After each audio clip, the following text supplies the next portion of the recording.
Feeling stressed? You're not alone. In fact, a lot of Americans are totally burnt out at work. More than 50% of workers in the US are saying that they're disengaged at work, according to a 2022 Gallup poll. That's a significant decline, the first actually in 10 years. So what's going on? So 6 months before the pandemic, I learned that there was a book that published, and it was by a professor and historian, and it's around how pandemics totally change societies, not just because of how it affects populations health-wise, but how it affects us mentally. So Professor Frank Snowden wrote that pandemics and major traumatic events, they make us reevaluate our mortality. So we start to reimagine and rethink and reprioritize what matters to us. And what we're seeing right now in the US and a lot of places around the world is that people are realizing work isn't the most important thing in their life. So when the pandemic started, obviously so much of our life changed. We had to, many of us, reevaluate what we were doing. Some of us had the privilege of working from home, others didn't.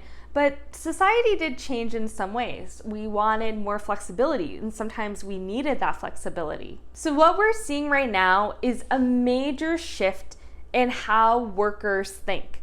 Now more people want time. Some are actually even talking about taking a pay cut in order to be able to work from home or to just have a less workload.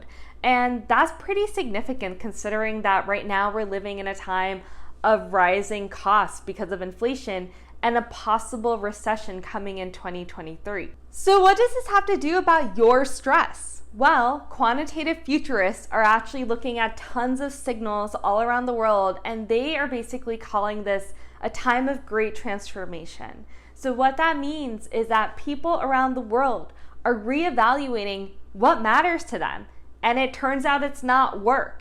And in fact, people are craving more creative outlets. I don't think it's a surprise that when the pandemic started, sites like TikTok skyrocketed in popularity. It basically is an app that made video editing and uploading video content incredibly easy and fun. And this expression of creative energy is important. In fact, researcher, author, and writer Brené Brown talks about how unused creative energy is actually not benign. If we don't tap into our creativity and use it, we actually can become very frustrated, depressed, unhappy. We might lash out against the people we love and care about. So the expression of creativity is something that we don't actually get to utilize a lot in corporate settings or in our day-to-day work. Having a creative outlet allows people to explore their emotions and present their authentic self to the world. So we're seeing more people realize this with the popularity of TikTok and other apps where it makes it really easy for people to create content.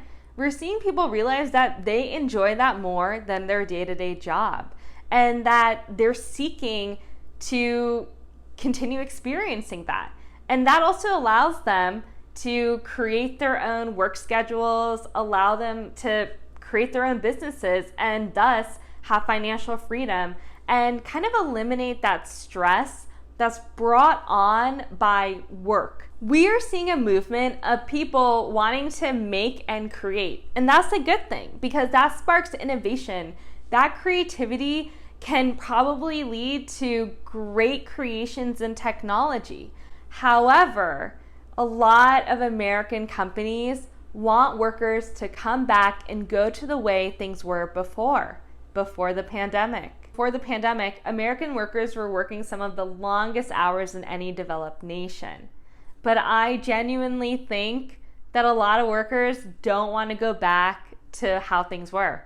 We're tired. And I think if you are struggling with stress, because I know I have been, I have tried very hard to incorporate whatever time I have to devote to creative outlets, because there's a lot of research that suggests that allocating time to creative projects and endeavors can help you find ways of adding purpose to your life, especially when you're not getting that purpose at your job.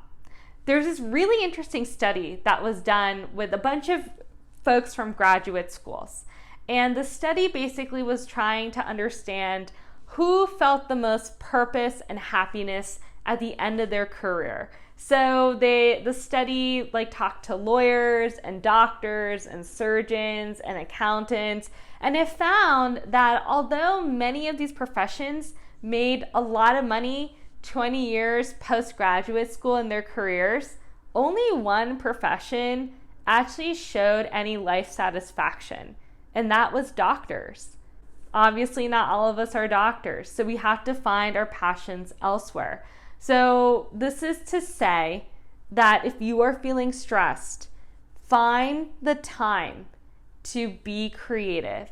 Find something to make, find something to do, find something to dream up that lets you express who you really are. If you like this content and you want to see more, like and subscribe. And tell me what you think about this theory about how creativity can help with stress management and give people passion, time, and energy. I want to hear from you. Thanks for watching.